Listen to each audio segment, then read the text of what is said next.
कबीर रायचंद पूरे 12 साल के बाद बड़ी कोठी जा रहा था।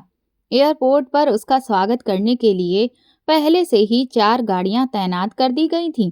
वो जब सबसे आगे वाली गाड़ी में बैठा तो पीछे वाली गाड़ियों में से एक गाड़ी आगे आ गई और बाकी की 2 उसकी गाड़ी के पीछे चलने लगी थीं। इस वक्त उसके माथे पर अनगिनत बल पड़े हुए थे। मुश्किल से 1 घंटे का रास्ता तय करने के बाद जब वो बड़ी कोठी के सामने पहुंचा तो उसकी गाड़ियों के आने की आवाज के साथ ही कोठी के सामने ढोल नगाड़े की थाप जोर जोर से बजने लगी थी और ढेर सारे अनार पटाखे से पूरा आसमान रोशन हो गया था। कई सारी लड़कियां जो कि रंग बिरंगी वेशभूषा पहने उसके स्वागत में खड़ी थीं, ऊंची ऊंची आवाज में गाना गाने लगीं और उसने जैसे ही जमीन पर कदम रखा तो देखा कि उसके लिए सारा रास्ता गुलाब के फूलों से सजा दिया गया था।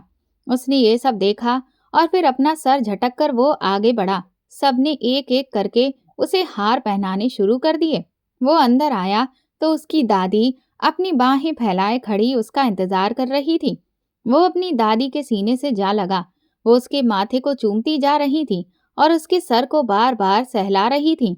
साथ ही उनकी आंखों से लगातार आंसू भी बह रहे थे।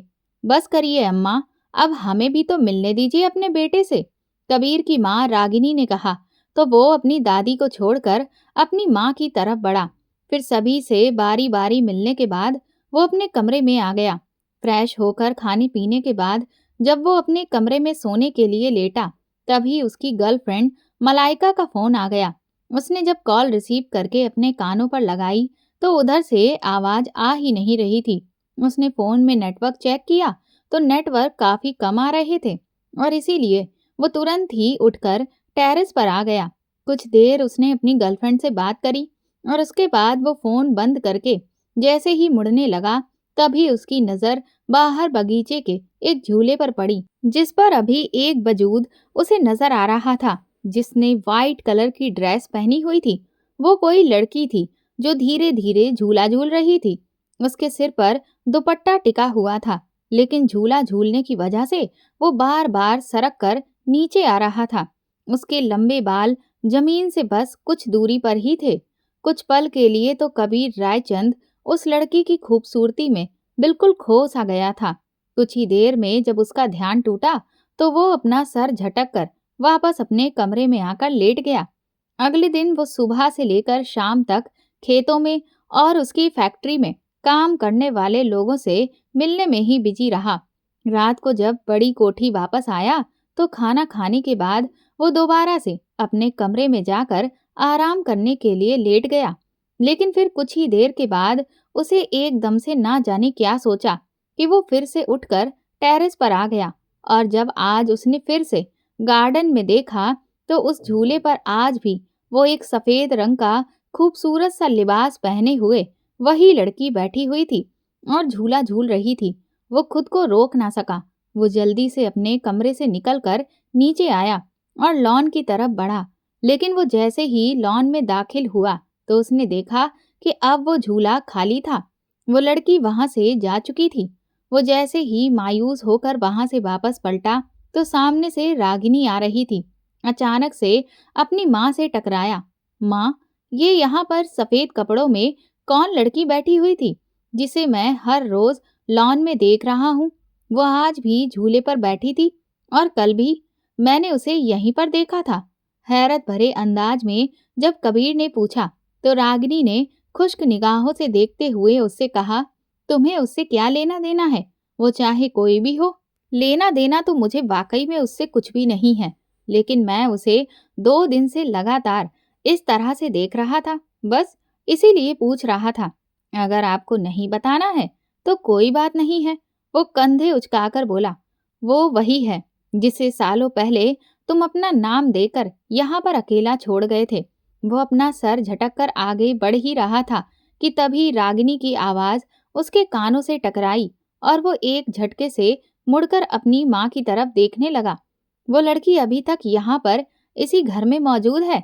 अरे आपको तो ये चाहिए था कि उस लड़की को उसकी जिंदगी जीने देती। मैं तो पहले भी आपसे कहा था कि मैं इस रिश्ते को मानता ही नहीं हूँ। 12 साल की बच्ची थी वो, जिसे शादी का मतलब भी नहीं पता था, और आपने उसे मेरे पल्ले बांध दिया था ताकि आप अपने भाई से अपना रिश्ता और भी मजबूत बना सकें। लेकिन मैं इस रिश्ते को ना तो पहले कभी मानता था और ना ही अब मैं मानूंगा। वैसे भी अब तो बात बहुत ज्यादा अलग हो चुकी है, क्योंकि मेरी जिंदगी में अब कोई और लड़की आ चुकी है और मैं उसके अलावा किसी और लड़की के बारे में सोचना भी नहीं चाहता। वो एकदम से सख्त लहजे में बोला था। हे भगवान, क्या कह रहा है ये लड़का? देखो कबीर, ऐसा मत कहो। आखिर उस बच्ची का फिर क्या होगा? कबीर की माँ उससे गुस्से में बोली। चाचा जी के 2 बेटे हैं, उनमें से किसी से उसकी शादी करवा दीजिए। वो बड़े ही इत्मीनान से बोला था। उसकी शादी तुमसे हो चुकी है, बेशरम इंसान। रवि और अमित का रिश्ता तुम्हारी मौसी की बेटियों से तय हो चुका है। इसलिए अच्छा यही होगा कि तुम अपनी ये बकवास अपने पास ही रखो, और जब लंदन वापस जाओ तो उस लड़की को भी अपने साथ ले जाना। भले ही वहां जाकर मेरी तरफ से उसे मारकर फेंक देना, लेकिन एक बात कान खोलकर सुन लो। रवि और अमित तुम्हारी मौसी के ही दामाद बनेंगे। मैं अपनी भांजियों को किसी और के घर पर नहीं भेज सकती हूँ।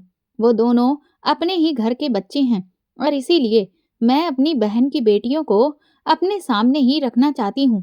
बाकी वो तुम्हारी पत्नी है। अब तुम्हें उसके साथ क्या करना है और क्या नहीं करना है, इससे मुझे कोई लेना देना नहीं है। जब भी यहाँ से जाना तो उसे अपने साथ लेकर ही जाना।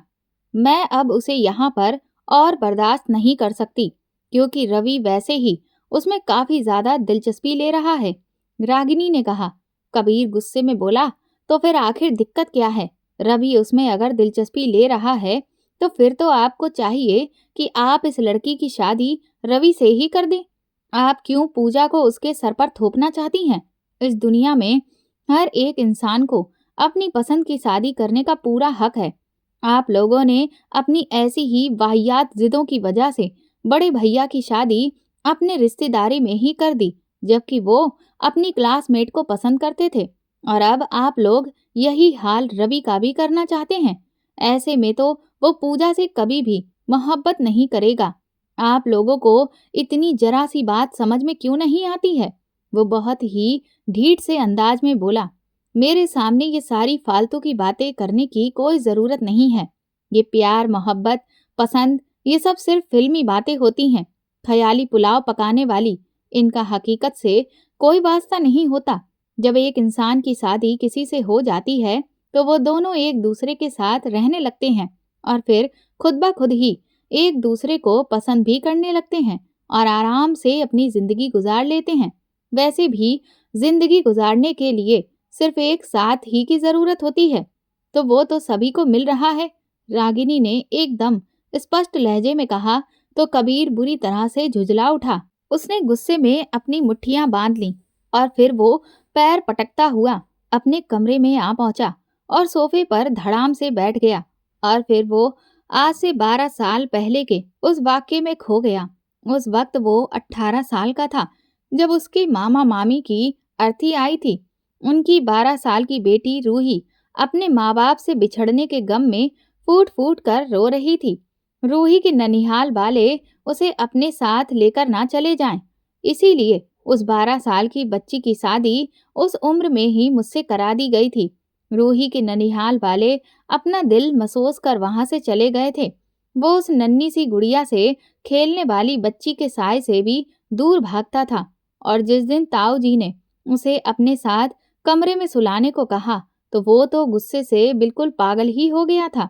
मगर ताऊ जी के गुस्से के आगे उसकी एक भी ना चली, और वो नन्ही सी रूही के साथ उस बेड पर सोया जो कि उसे अपना भैया जैसा समझती थी। वो हर वक्त अपने नसीब को कोसता रहता, और फिर हायर स्टडीज के लिए जब वो लंदन गया तो फिर वहां से वापस आया ही नहीं। अब जब दादी ने उसे बहुत बार मिलने के लिए बुलाया तो इमोशनल होकर वो बस सिर्फ अपनी दादी की खातिर उनसे 1 हफ्ते के लिए यहाँ मिलने आया था।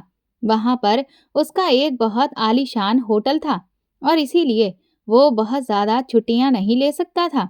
वो गहरी सांस लेते हुए वापस आकर अपने बिस्तर पर लेट गया और सो गया। फिर अगले दिन ताऊ जी उसे अपने साथ लेकर गए और रूही का वीज़ा लगवाने के लिए अप्लाई कर दिया। ये देखकर वो तो बिल्कुल सदमे से पागल सा हुआ जा रहा था। जैसे तैसे उसने वहां पर अपना 1 हफ्ता काटा और फिर वापस लंदन आ गया।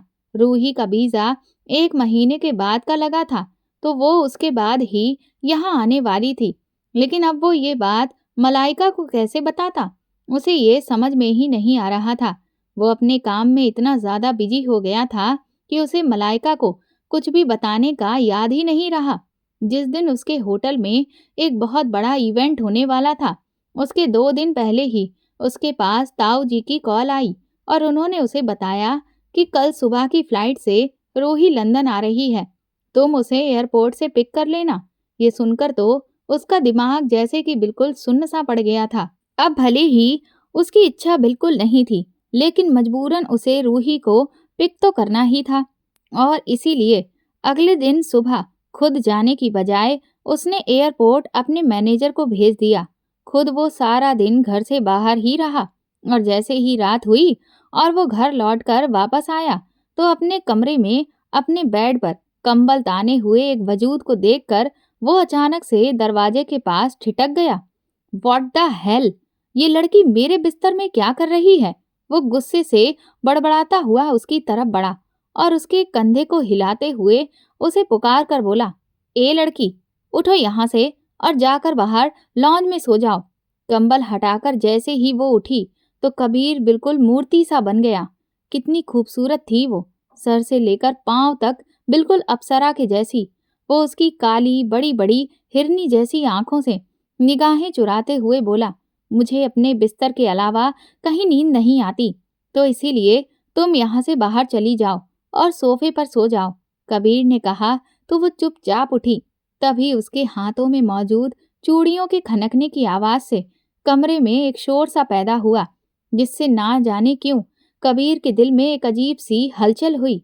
वो एक गुलाबी रंग का खूबसूरत सा पांव तक आता हुआ फ्रॉक की शेप का बना हुआ सूट पहने हुए थी। उसके लंबे बाल इस वक्त जूड़े में गुथे हुए थे।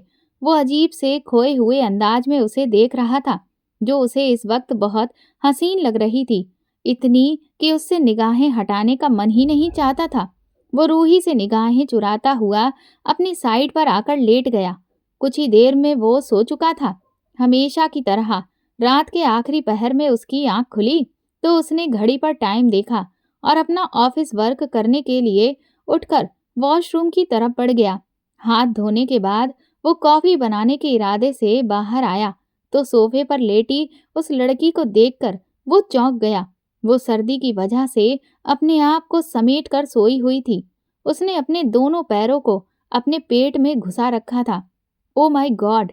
मैंने भी इसको ब्लैंकेट नहीं दिया और ये पागल लड़की पूरी रात इसी तरह से सर्दी में सोई रही। वो चिंता से सोचता वापस गया और अपने कमरे के बेड पर पड़ा हुआ ब्लैंकेट उठाकर उस पर उड़ाने लगा तो रूही की आंख खुल गई। वो आंखें मलते हुए उठकर बैठ गई। आई एम सॉरी, तुम्हारी नींद खराब कर दी। तुम एक काम करो, जाकर कमरे में सो जाओ। मैं बाहर बैठकर ऑफिस का काम कर लेता हूँ। वो बोला तो उसने चुपचाप ब्लैंकेट उठाया और रूम में चली गई। अजीब लड़की है, न थैंक्स बोलती है न सॉरी बोलती है। कहीं ये गूंगी तो नहीं? नहीं नहीं, ऐसा नहीं हो सकता। बचपन में तो बहुत ज्यादा बोलती थी। कबीर खुद से ही सवाल और जवाब करने लगा। फिर सर झटक कर वो किचन में बढ़ा और अपनी कॉफी बनाकर अपना ऑफिस वर्क करने लगा। तकरीबन 5 बजे के करीब नींद से आंखें बोझिल हुईं तो उठकर कमरे में आया तो वो लड़की वॉशरूम में थी। फिर वो बाहर निकली तो बिना दुपट्टे के उसका वजूद देखकर वो अपनी निगाहें नहीं हटा पाया। रूही उसकी निगाहों से घबरा सी गई थी और जल्दी से दुपट्टा ओढ़कर उसकी तरफ मुड़ी। पूजा घर कहाँ पर है? मैंने मंदिर ढूंढा था लेकिन मुझे कहीं मिला नहीं। उसकी आवाज इतनी मीठी थी कि वो एक टक उसे देखे जा रहा था। जी, मैं आपसे आरती करने के लिए पूछ रही हूँ। मंदिर कहाँ पर है? उसने दोबारा सवाल किया तो कबीर चौंक कर इधर उधर देखने लगा। वो दरअसल बात यह है कि मैंने तो कभी पूजा वगैरह की ही नहीं, तो पूजा घर तो है ही नहीं। लेकिन सुबह मैं अपने असिस्टेंट से कहकर एक छोटा सा मंदिर तुम्हारे लिए मार्केट से मंगवा दूंगा। तुम आज पूजा रहने दो। रूही ने कहा, मैं खुद जाकर भगवान जी को घर में ले आऊंगी। वो तुरंत बाहर गई और बालकनी में खड़े होकर सूर्य जिधर से उग रहा था उसकी तरफ देखकर प्रार्थना करने लगी। कबीर बेड पर बैठकर उसे देखने लगा। वो बड़े सुकून और इत्मीनान से प्रार्थना कर रही थी। प्रार्थना के बाद वो बाहर जाने लगी तो अचानक ही कबीर उसे पुकार बैठा। सुनो, तुम्हारा नाम क्या है? क्या आपको मेरा नाम नहीं मालूम? उसने मुड़ते हुए हैरानगी से कहा। मैं आपके लिए इतनी अहमियत भी नहीं रखती कि आपको मेरा नाम भी मालूम हो, वो स्पष्ट लहजे में बोली। तो कबीर लब भींच कर निगाहें चुरा गया। वो चुपचाप नाम बताए बिना ही बाहर निकल गई। कबीर ने काफी ज्यादा उसका नाम सोचने की कोशिश की मगर जहन में उसका नाम आ ही नहीं रहा था। फिर उसने उसकी डिटेल्स जो कि उसका वीजा बनाते हुए इस्तेमाल की थी वो चेक की तो उसका नाम रूही लिखा था। ओह, उसका नाम रूही है और मैं देखो भूल गया, माँ ने बताया भी था। खैर, अब मुझे याद रखना है वरना बड़ी इंसल्ट होने वाली है मेरी। वो खुद से बड़बड़ाता हुआ सोने के लिए लेट गया। जब उसकी आंख खुली तो वो तैयार होकर बाहर निकला तो किचन से बड़ी ही मजेदार सी खुशबू आ रही थी। वो अंदर दाखिल हुआ तो रूही पोहा बना रही थी। वो जल्दी से कुर्सी घसीट कर बैठ गया। रूही ने ट्रे में पोहा और चाय रखते हुए उसके सामने रखा तो वो कहने लगा, वाह, कमाल का पोहा बना है। पता है, मैंने इतनी बार ट्राई किया कि ऐसा पोहा बनाऊं, इतनी ज्यादा रेसिपी देखी मगर इतना बकवास बनता है। हर बार कभी नमक तेज हो जाता है, कभी मिर्च तेज हो जाती है और कभी तो दोनों ही तेज हो जाते हैं। मुझे समझ ही नहीं आता कि मैं इसको बनाऊं कैसे। खैर, अभी तुम कुछ दिन तक मेरे पास रहोगी तो ऐसा करना, मुझे सिखा देना। फिर इसके बाद मैं खुद ही बनाना सीख लूंगा। और हाँ, तुम्हें अगर यहाँ पर रहकर कुछ भी करना है तो आराम से करो, मैं तुम्हें बिल्कुल भी नहीं रोकूंगा। इसके अलावा अगर तुम किसी लड़के को पसंद करती हो तो मुझे बता दो, हमारा डाइवोर्स बहुत जल्द होगा तो मैं खुद तुम्हारे लिए उस लड़के का रिश्ता लेने जाऊंगा, ठीक है? कबीर नॉन स्टॉप बोलता चला गया। मैं किसी लड़के को पसंद नहीं करती, रूही संजीदगी भरे अंदाज में बोली तो उसने सर उठाकर देखा। तुम्हें मेरे किसी और से शादी करने से प्रॉब्लम तो नहीं है ना? कबीर ने बेइख्तियार पूछा तो वो अजीब तरह से गमगीन अंदाज में हंसते हुए बोली, इससे क्या फर्क पड़ता है कि मुझे प्रॉब्लम है कि नहीं है? अगर मैं कहूँ भी कि मुझे प्रॉब्लम है तो आपने कौन सा शादी करने का इरादा कैंसिल कर देना है? उसकी बात पर कबीर ने निगाह चुराते हुए प्लेट पर झुक गया। फिर वो उसे बाय बोलने के बाद ऑफिस के लिए निकला और रास्ते से उसने मलाइका को पिक किया। चलो कहीं किसी रेस्टोरेंट में बैठकर पहले नाश्ता करते हैं, फिर ऑफिस चलते हैं, मलाइका ने गाड़ी में बैठते हुए कहा। दरअसल मैंने तो नाश्ता कर लिया है, रूही ने नाश्ता बना दिया था। वो बेइख्तियार बोल पड़ा। कौन रूही? वो हड़बड़ाकर बोला। वो एक लड़की रखी है, इंडियन है, खाना अच्छा बनाती है, तो बस खाना खाकर आया हूँ उसके हाथ का। किसी दिन तुम सबको भी मैं इनवाइट करूंगा, आकर ट्राई करना, बहुत अच्छा खाना बनाती है, उसके हाथ में बहुत जायका है। वो मलाइका के सवाल पर बात को घुमाकर झूठ बोल गया। अरे, ये तो बहुत अच्छा किया तुमने। मुझे पता है कि तुम्हें बाहर का खाना कितना बुरा लगता है, और रही मेरी बात, मैं तो कभी भी किचन में दाखिल नहीं हो सकती, मलाइका ने कहा। वैसे मेरे ख्याल में तुम्हें ये सब सीखना चाहिए। कहते हैं पति के दिल तक पहुंचने का रास्ता पेट से होकर गुजरता है, तो मेरे दिल तक पहुंचने के लिए तुम्हें इसे ट्राई करना चाहिए। कबीर हल्का सा मुस्कुराकर बोला। सॉरी मेरी जान, ये बिल्कुल नामुमकिन है। वैसे भी मैं तुम्हारे दिल में पहले ही जगह बना चुकी हूँ, तो ये मुझे पेट से गुजर कर जाने की जरूरत ही नहीं।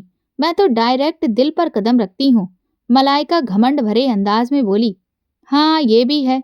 वैसे लेकिन ये जो कदम तुमने मेरे दिल पर रखा है ना, ये तो तुमने अपनी सहूलियत की वजह से रखा है।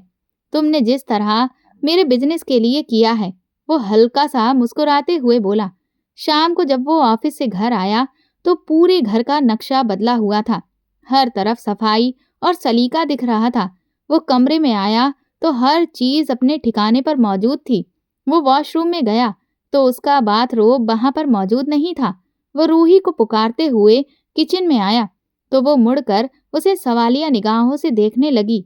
ये मेरा बाथरोब कहाँ है? उसने पूछा। वॉशरूम में पड़ा था तो मुझे लगा कि ये धोने वाला है, तो मैंने धो दिया।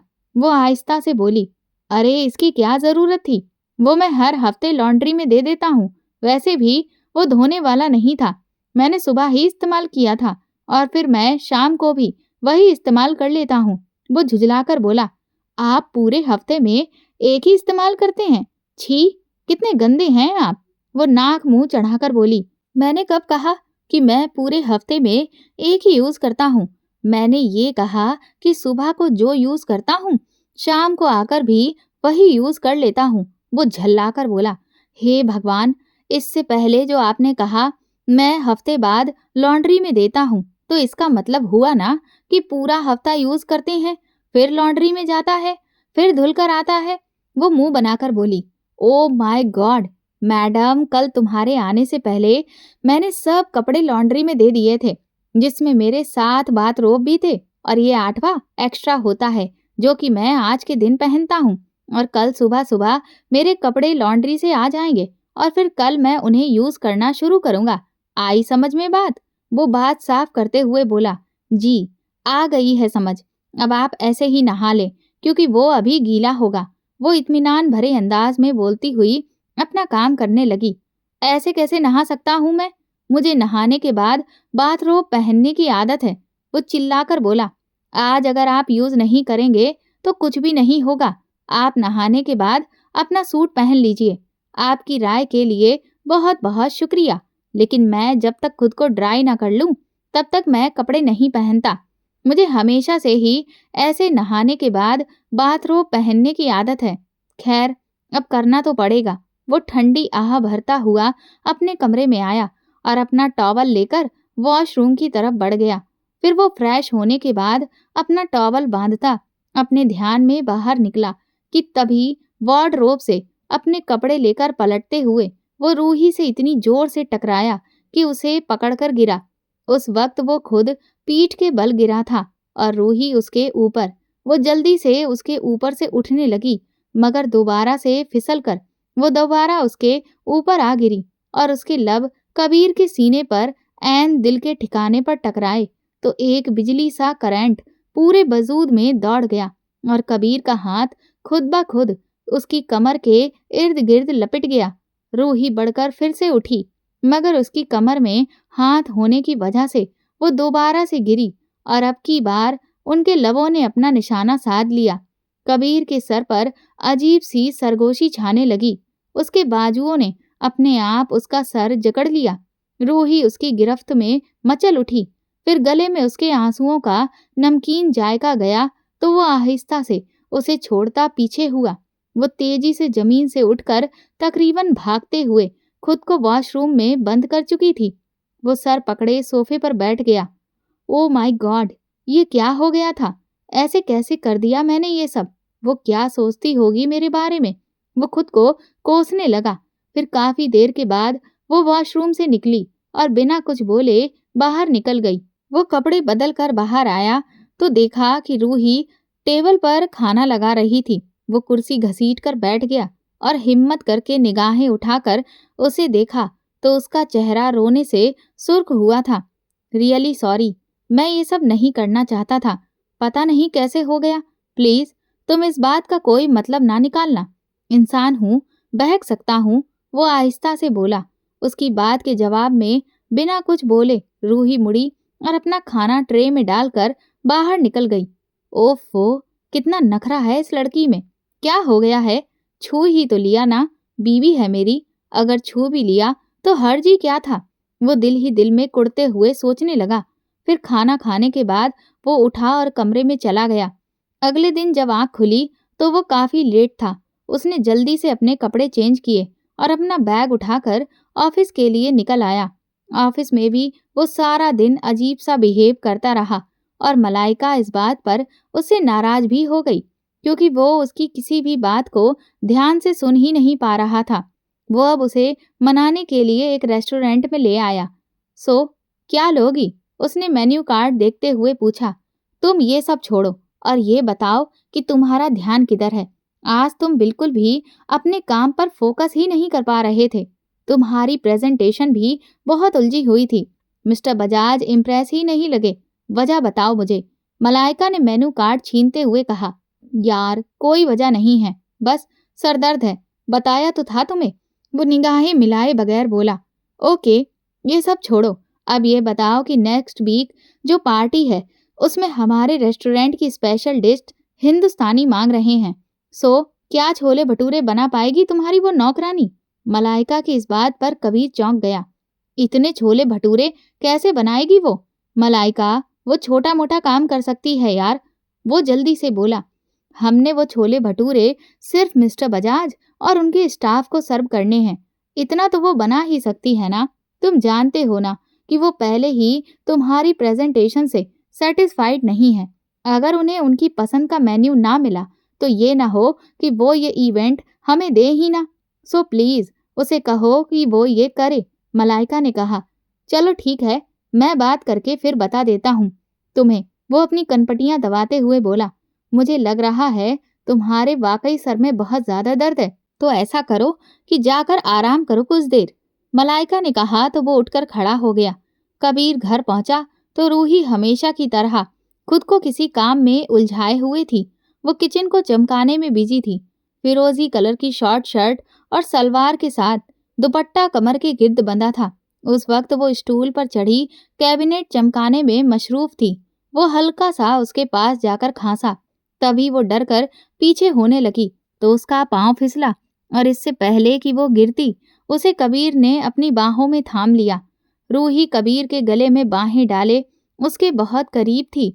उनकी सांसें सांसों से टकरा रही थीं। वो आहिस्ता से उसे जमीन पर उतारता पीछे हुआ तो वो जल्दी से अपने कमर के गिर्द लपेटा दुपट्टा खोलती कंधों पर ले गई। ये सब करने की क्या जरूरत है? 1 हफ्ते के बाद वो काम वाली आती है, तुम उसे सब बता देना, वो कर लेगी। कबीर ने कहा। उसे अगर करना होता तो बिना कहे भी करती ना। इतना गंदा है आपके घर में, मुझे तो देख कर ही उलझन हो रही थी। कोई चीज किसी जगह पर नहीं है। वैसे भी मुझे ये सब करने की आदत है, मैं खाली नहीं बैठ सकती।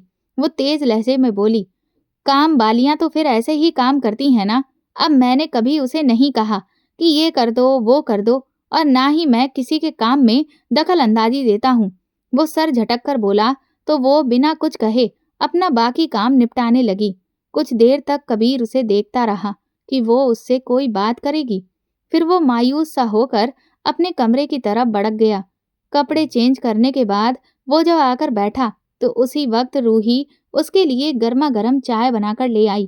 थैंक यू सो मच, मुझे इसकी बहुत ज्यादा तलब महसूस हो रही थी। वो उसे शुक्रिया भरी निगाहों से देखते हुए बोला। रूही वापस पलटने लगी तो कबीर ने उसे एकदम पुकारा। सुनो रूही, प्लीज यहाँ 1 मिनट के लिए बैठना, मुझे तुमसे बहुत जरूरी बात करनी है। वो बिना कुछ बोले आज्ञाकारिता से चुपचाप उसके सामने बैठ गई। एक्चुअली मैं एक इवेंट प्लानर हूँ, मतलब लोगों के इवेंट पार्टीज वगैरह ऑर्गेनाइज करता हूँ। मिस्टर बजाज के बेटे की शादी है और जो कि बहुत ज़्यादा बड़े पैमाने पर है, जो हमारे लिए सबसे बड़ा प्रोजेक्ट होगा। तो वो हमारी कुछ डिशेस वगैरह चखना चाहते हैं, तो क्या तुम प्लीज़ छोले भटूरे बना दोगी? प्लीज़, कबीर ने रिक्वेस्ट करते अंदाज में पूछा। जी कर दूंगी, कोई प्रॉब्लम नहीं, रोहित सर झुकाए हुए आहिस्ता से बोली। थैंक यू सो मच, तुम फिक्र मत करो, तुम्हें इसकी पेमेंट ज़रूर मिलेगी। तुम ये सोचो कि ये एक तरह से तुम जॉब कर रही हो मेरे लिए और मैं तुम्हें इसकी पेमेंट दूंगा। कबीर ने कहा तो उसने निगाहें उठाकर उसे देखा और आहिस्ता से बोली। नहीं, मुझे इसकी ज़रूरत नहीं है। मुझे इन पैसों का क्या करना है? वहाँ घर में भी मुझे फूफा जी और बड़े फूफा जी सब कुछ लाकर देते थे और यहाँ पर आप ला देते हैं तो कोई बात नहीं। वो आहिस्ता से बोलती हुई उठ खड़ी हुई। उसके कमरे से जाने के बाद कबीर ने इन बीते 3-4 दिनों के बारे में सोचा तो उसे याद आया कि उसने इन 3-4 दिनों में उससे एक बार भी नहीं पूछा कि उसे किसी चीज़ की ज़रूरत है कि नहीं है, या उसे कोई चीज़ पसंद है तो वो उसे ला देता। वो तो उसके बारे में कुछ भी नहीं जानता था। उसे शर्मिंदगी सी महसूस हुई और फिर वो दिल में इरादा कर चुका था कि रूही जब तक उसकी ज़िंदगी में है वो उसकी हर किस्म की ज़रूरत को पूरा करेगा। पूरा हफ्ता गुजर चुका था।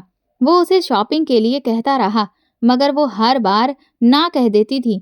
मगर उसने एक काम किया था कि उसने ताऊ जी को फ़ोन करके उसके लिए कुछ ड्रेसेस वगैरह मंगवा लिए थे, जो कि उसका दोस्त आज ही लेकर आया था। उसे शॉपिंग बैग देते हुए वो बोला, ये मैंने ताऊ जी से कहकर मंगवाए हैं। इसमें कुछ कपड़े हैं, तुम्हें उन्हीं की पसंद पहनना अच्छा लगता है ना?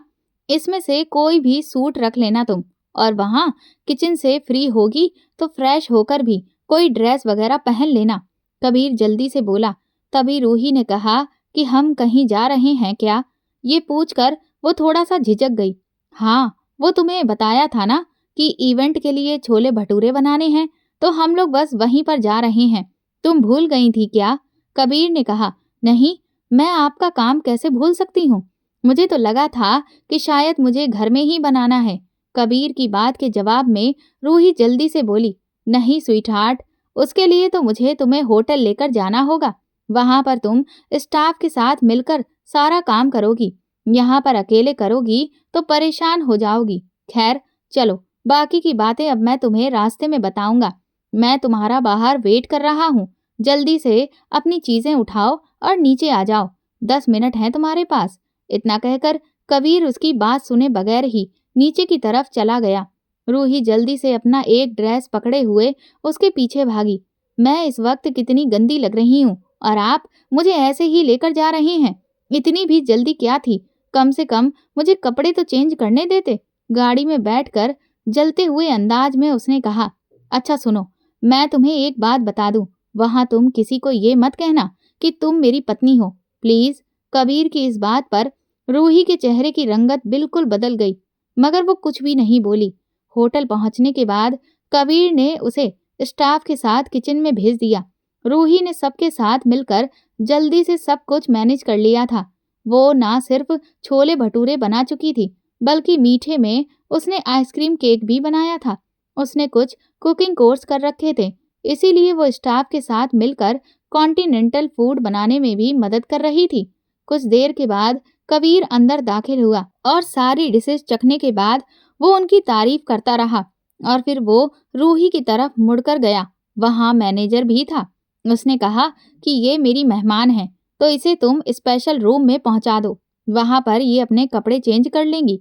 फिर उसने रूही से कहा, और तुम भी इसके साथ चली जाओ और कपड़े वगैरह चेंज कर लो। अगर आराम करना चाहती हो तो आराम भी कर लेना।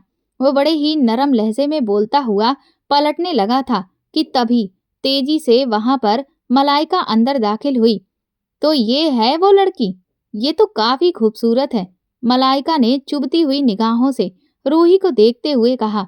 रूही उसे बिना कुछ बोले मैनेजर के साथ रूम में चली गई। मलाइका और कबीर मेहमानों को अटेंड करने लगे थे। कुछ देर के बाद मिस्टर बजाज की होने वाली बहू और बेटे की एंट्री थी, मगर इस वक्त वहां की सारी लाइट्स ऑफ हो गईं और स्पॉटलाइट सीढ़ियों के पास आकर रुकी, जहां पर रूही सीढ़ियों से आ रही थी। और तभी स्पॉटलाइट रूही पर पड़ी। वो बेचारी घबराकर इधर उधर देख रही थी। तभी कबीर की नजर रूही के ऊपर पड़ी और वो बिल्कुल बुत बन गया था। उस वक्त ऐसा लग रहा था कि जैसे आसमान से कोई परी उतर आई हो। बाकी सारे मेहमान भी रूही को ही देख रहे थे। हटाओ ये लाइट, ये स्पॉट लाइट मिस्टर बजाज के बेटे और बहू पर मारनी थी, मगर तुम लोग ये किस पर मार रहे हो? पागल बेवकूफ लोग। मलाइका स्टाफ पर बरस पड़ी तो उन्होंने जल्दी से स्पॉटलाइट बंद की और तभी साथ में पूरे हॉल की लाइट्स ऑन हो गई। रूही बेचारी तेजी से पलटकर वहां से चली गई। कौन थी ये लड़की? मिस्टर कबीर, मिस्टर बजाज ने कबीर से पूछा। दरअसल वो हमारे स्टाफ मेंबर की हेल्प करने आई थी। वो मिस्टर कबीर की पर्सनल शेफ है, उनके लिए घर में खाना वगैरह बनाती है। इससे पहले कि कबीर मिस्टर बजाज को कोई जवाब देता, मलाइका ने जल्दी से कहा, बहुत खूबसूरत है, प्लीज जरा उन्हें नीचे तो बुलाएं। हम जरा उनका बनाया हुआ खाना उनके सामने ही चेक करेंगे और फिर उन्हें बताएंगे। मिस्टर बजाज ने तुरंत कहा। कबीर ने कहा कि इसकी जरूरत नहीं है मिस्टर बजाज, आपको जो कुछ भी कहना है वो आप मुझसे कह दीजिए, मैं उस तक आपका मैसेज पहुंचा दूंगा। मगर बजाज के बार बार जोर देने के बाद मलाइका रूही को ले आई। रूही इस वक्त वहां सबकी निगाहों को देखकर बहुत ज्यादा घबराहट का शिकार हो रही थी। मिस्टर बजाज ने छोले भटूरे ट्राई करने के बाद रूही की गालों को छूना चाहा तो वो हड़बड़ाकर पीछे हो गई। तभी मिस्टर बजाज कबीर की तरफ मुड़ा और बोला, क्या ये लड़की मुझे आप कुछ दिनों के लिए दे सकते हैं? मैं इसके साथ कुछ वक्त गुजारना चाहता हूँ। बजाज की इस बात पर रूही ने तड़प कर कबीर की तरफ देखा था। कबीर भी समझ चुका था कि रूही को इंग्लिश भी बहुत अच्छे से समझ आती है। तभी कबीर अपनी मुट्ठियां भींचते हुए बोला, मिस्टर बजाज, अपनी हद पार मत कीजिए। मलाइका ने तुरंत ही कबीर का हाथ कसकर पकड़ा और उसे एक तरफ लेकर गई। वो कहने लगी, क्या हो गया है तुम्हें कबीर? तुम एक नौकरानी के लिए मिस्टर बजाज से इस तरह से बात कर रहे हो? ये डील तो तुम्हारा सपना है और तुम अपने सपने के साथ इस तरह नहीं कर सकते। मलाइका बड़े ही सख्त लहजे में उससे बोल रही थी तो कबीर ने जख्मी निगाहों से मलाइका को देखते हुए और उस पर तंज करते हुए मुस्कुराकर कहा, अगर ये ऑफर ये आदमी तुम्हें करता और मैं तुम्हारे लिए भी यही कहता तो क्या तब भी तुम मुझसे यही बोलती? मलाइका ने लगभग चीखते हुए कबीर से कहा, तुम अपनी हद पार कर रहे हो, वो भी सिर्फ इस 2 टके की नौकरानी के लिए। मलाइका बुरी तरह से तिलमिला गई थी। कबीर ने कहा, क्यों? तुम्हारी इज्जत है और जो तुमसे नीचे हैं, जो तुम्हारे अंडर काम करते हैं, उनकी इज्जत नहीं होती है क्या? जो बात मैंने मिस्टर बजाज से कही है, असल में तो वो तुम्हें कहनी चाहिए थी, क्योंकि हर एक औरत की इज्जत एक जैसी होती है, चाहे फिर वो तुम हो या फिर वो। कबीर पत्थर की मूरत बनी खड़ी हुई रूही की तरफ इशारा करते हुए बोला, तुम मुझे इस 2 टके की लड़की के साथ मिला रहे हो? मेरा और इसका क्या मुकाबला है? मलाइका चीख कर बोली, सही कहा तुमने, तुम्हारा और इसका कोई मुकाबला बनता ही नहीं है। और हाँ, एक बात और मैं तुम्हें बता दूं, ये कोई 2 टके की लड़की नहीं है, ये कबीर रायचंद की बीवी है। और बहुत अच्छा हुआ कि मैंने तुम्हारा ये रूप भी देख लिया। अरे, तुम तो औरत होकर औरत की इज्जत ही नहीं करती हो, तो तुम मेरी इज्जत क्या रखवाली करोगी? आज से मेरा और तुम्हारा हर तरह का रिश्ता खत्म ही समझो। वो लगभग चीख कर बोला और मलाइका ने फटी फटी निगाहों से कबीर को देखा। कबीर चलता हुआ रूही के पास आया और उसका हाथ थाम कर उसे वहां से लेकर बाहर आ गया। कबीर ने रूही को बड़े आराम से कार की फ्रंट सीट पर बिठाया और फिर वो घर पहुंचे। रूही अभी तक बिल्कुल सकते में थी। कबीर उसका हाथ थामे फ्लैट की तरफ बढ़ गया। रूही अंदर जाकर सोफे के साथ लगी जमीन पर बैठ गई। रूही, तुम ठीक तो हो? प्लीज, जो भी हुआ उसे भुला दो। उसके सामने बैठते हुए शर्मिंदगी भरे लहजे में कबीर बोला, क्या क्या भुलाऊं? मेरे दिल पर बहुत सी यादें छुपी हुई हैं। ये पहली बार नहीं था कि किसी मर्द ने मुझे इस तरह से देखा हो। मुझे सबसे पहले तो आपके चचेरे भाई ने इसी नीयत से छुआ था। वो तो हमदर्द बनकर मेरे पास आया था। आपके जाने के बाद वो मुझसे कहता था कि कोई बात नहीं, अगर कबीर नहीं है तो क्या हुआ, मैं हूं ना, तुम मेरे बाजू पर सर रखकर सो जाया करो।